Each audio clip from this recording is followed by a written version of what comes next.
আমরা আসলে ছাত্রলীগ করেছিলাম শুধুমাত্র আমাদের মানে সংকটের জায়গা থেকে বাধ্য হয়ে করেছি।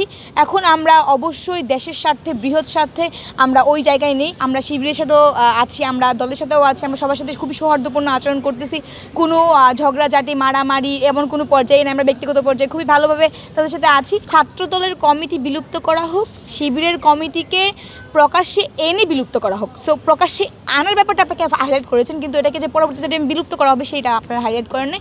So that's your problem. আপনারা যদি বলেন যে কেউ একজন ছাত্রলীগের কর্মী নেতার সাথে যদি হাত মিলায় তাহলে সে ছাত্রলীগের কর্মী হয়ে যায়, আপনি দেখবেন যে এই গণ অভ্যুত্থান আসলে কিন্তু শুধুমাত্র মানে কিছু ছাত্র সংগঠনের জন্য হয়ে যায় নাই। ছাত্রলীগ থেকে বের হয়ে কিন্তু অনেকে এসে মানে এই গণ অভ্যুত্থানে অংশগ্রহণ করেছিল। তাদেরকে কিন্তু চাপের মুখে রাখা হইতো বলে তারা ছাত্রলীগ করতো। একটা হলে সিটের জন্য তাদেরকে ছাত্রলীগ করতে হতো, একটা আবাসনের জায়গা পাওয়ার জন্য তাদেরকে ছাত্রলীগ করতে হতো। তো সেই জায়গা থেকে তারা ছাত্রলীগের কর্মী হিসেবে থাকতে বাধ্য ছিল।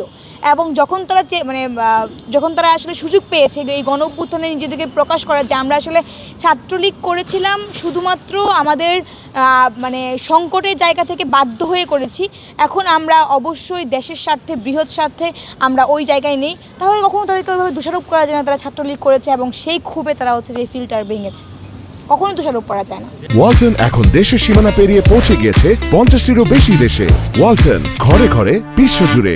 আপনারা জানেন যে শিবিরের মতো একটা সবাই বলে স্বতন্ত্র ছাত্র সংগঠন হচ্ছে যে বাংলাদেশ ছাত্রী সংস্থা। তো বাংলাদেশ ছাত্রী সংস্থা কিছুদিন আগে কিন্তু আত্মপ্রকাশ করেছে। তো আত্মপ্রকাশ করার সময় তারা কী করলো, 2 জনের একজন নাম লিস্ট প্রকাশ করলো। কী করলো, মাত্র সভাপতি আর সেক্রেটারির নাম প্রকাশ করেছে। আচ্ছা, ওরা কি শুধু সভাপতি সেক্রেটারি আছে না আরও অনেকেই আছে? তাহলে ওরা গুপ্ত না কেন বলবো না আমরা গুপ্ত? দেখেন যে ওরা জাস্ট এটা ওদের এই প্রকাশের পরেই কিন্তু ওরা কী করেছে, আমাদের ঢাকা বিশ্ববিদ্যালয়ের 24-25 সেশনে যখন ভর্তি, সেই ভর্তির সময় তারা বুথ বসিয়েছে এবং এই বুথ বসানোর পরে ওদের দেখলাম যে অনেক মেয়েরাই সেখানে কাজ করতেছে। ভাই আপুরা, আমরা অবশ্যই আপনাদেরকে ওয়ার্মলি ওয়েলকাম করি। এই ঢাকা বিশ্ববিদ্যালয়ের ছাত্রী সংস্থার রাজনীতি আপনারা করবেন, মেয়েদেরকে নিয়ে রাজনীতি করবেন, অবশ্যই আপনারা ওয়েলকাম, মানে আপনারা আসেন আমাদের সাথে। কিন্তু আপনারা শুধুমাত্র 2 জনের কমিটি তো আপনাদের অবশ্যই না, আপনাদের সাথে তো আরও সঙ্গী সাথী কর্মী অনেক আছে। তো সেগুলোর নাম কোথায়, তারা কোথায়? সেই জায়গা থেকে আসলে মানে গুপ্ত বলা চলে। মানে এখানে একটা গ্যাপ আছে। গ্যাপ হচ্ছে যে আরেকটা পরের লাইন, আর ইংলিশে একটা কমপ্লিটিং সেন্টেন্স আছে না, ওই কমপ্লিটিং সেন্টেন্সের প্রথম লাইনটা বলেছেন, শেষের লাইনটা বলেন নাই। উমা ফাতেমার বক্তব্যটা হয়তো বা এমন ছিল, আপনাকে সেটাকে উক্তি হিসেবে নিয়েছেন এরকম করে। উমা ফাতেমা বলতে চেয়েছে যে ছাত্র দলের কমিটি বিলুপ্ত করা হোক, শিবিরের কমিটিকে প্রকাশ্যে এনে বিলুপ্ত করা হোক। সো প্রকাশ্যে আনার ব্যাপারটা আপনাকে হাইলাইট করেছেন, কিন্তু এটাকে যে পরবর্তীতে বিলুপ্ত করা হবে সেটা আপনারা হাইলাইট করেন নাই। So that's your problem. মানে প্রকাশ করে না, যেহেতু তারা মানে গুপ্তভাবেই আছে, যদি সে প্রকাশ আগে না করে তাহলে তো আমরা জানতেই পারবো না যে কারা কারা আছে। এভাবে যদি গুপ্তভাবে তাদের কার্যক্রম চলে তাহলে তো মানে একটা হুমকি, একটা পরবর্তীতে একটা অবশ্যই একটা শঙ্কা রয়ে যায়। পরিস্থিতি আমার মনে হয় যে এখনও পর্যন্ত খুবই ভালো। আপনারা জানেন যে দেখতে পাচ্ছেন যে আমাদের আশেপাশে চলাফেরা, আমরা শিবিরের সাথেও আছি, আমরা দলের সাথেও আছি, আমরা সবার সাথে খুবই সৌহার্দ্যপূর্ণ আচরণ করতেছি। কোনো ঝগড়াঝাটি, মারামারি এমন কোনো পর্যায়ে নেই, আমরা ব্যক্তিগত পর্যায়ে খুবই ভালোভাবে তাদের সাথে আছি। এবং একই সাথে আমার মনে হয় যে ওরা এই যে পরিস্থিতি ক্রিয়েট হলো, সেই পরিস্থিতি দিয়ে আসলে কোনোভাবে ডাকসু বন্ধ করা যাবে না। ডাকসু আমাদের সবার অধিকার, সাধারণ শিক্ষার্থীরাও চাচ্ছে, এবং আমার মনে হয় যে নির্দিষ্ট সময় যে টাইমটা দেওয়া হচ্ছে সেই সময় আসলে ডাকসুটা হবে। পিছিয়ে পড়লে বলতে পিছিয়ে পড়ার যে পরিস্থিতি তৈরি হলেই মানুষ বলবে যে পিছিয়ে পড়তেছে হবে, বা এই পরিস্থিতিটা আসলে আমরা তৈরি হতে দিব না। এইভাবে বলা ঠিক না। ছাত্র শিবির কেন ঢাকা বিশ্ববিদ্যালয়ের নেতৃত্ব দিবে? আপনারা দেখতে পাচ্ছেন যে আমরা সবাই একসাথে আছি।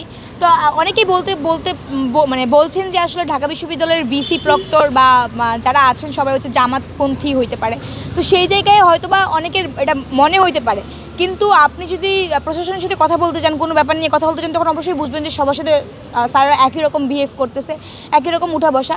যেহেতু ওরা ওদের প্রোগ্রামটা করেছে এবং যেটা ওরা প্রথম দিন করেছিল সেটা আসলে খুবই অনুচিত একটা কাজ হয়েছে। কারণ তাদেরকে আসলে আমরা চাই যে আপনারা খুব ভালোভাবে আপনাদের রাজনীতিটা কন্টিনিউ করেন, কিন্তু এটাও চাই না যে হচ্ছে যে আপনারা মানে আপনাদের যে লিমিটেশনস আছে সেটার বাইরে গিয়ে কিছু করেন। এবং তারা চেষ্টা করে সবসময় বুদ্ধিভিত্তিক জায়গা থেকে জিনিসটাকে মানে রিকভারি করার, বা দেখেন যে আপনি যেদিন আপনি এটা সরাই ফেলা হলো তার পরের দিন কিন্তু একটা কামব্যাক মানে ওরা অন্যভাবে দিয়েছে, সেখানে আসলে কারোর হয়তো ওইভাবে কথা বলার কিছু ছিল না। তবে আমি চাই যেহেতু আপনাদের এই বুদ্ধিটা আছে এবং আপনারা টেকনিক্যালি হচ্ছে যে অনেক কিছু হ্যান্ডেল করেছেন বা করছেন, সেই জায়গায় আপনারা অবশ্যই চেষ্টা করেন যে কীভাবে সবার সাথে মিলে মিশে সবাই যেরকম চাওয়া পাওয়া আশা আকাঙ্ক্ষা দেখাচ্ছে সেভাবে কীভাবে রাজনীতিটা করা যায় সেভাবে চেষ্টা করেন। না না, অবশ্যই পিছিয়ে নাই, যার যে জায়গা থেকে সেই অবশ্যই ছাত্র শিবিরের যে নিয়ম নীতি, ছাত্র শিবিরের যেভাবে চলাফেরার জায়গা, যেভাবে তাদের রাজনীতি চলার কথা সেভাবে তারা রাজনীতি চালাচ্ছে, ছাত্রদলের জায়গায় চালাচ্ছে, আমাদের গণতান্ত্রিক ছাত্র সংসদ সেভাবে চালাচ্ছে, যার যে জায়গা থেকে সে সেভাবে চালাচ্ছে। আমাদের যদি মনে হয় যে আমরাও বুদ্ধিবৃত্তিক জায়গায় ওইভাবে আগাবো তাহলে আমাদের বুদ্ধিবৃত্তিক চর্চাটা আমরা আরও বাড়াবো, কিন্তু কখনোই আমি এটা বলতে চাই না যে তারা আসলে তাদের থেকে আমরা পিছিয়ে আছি, এটা কখনোই না।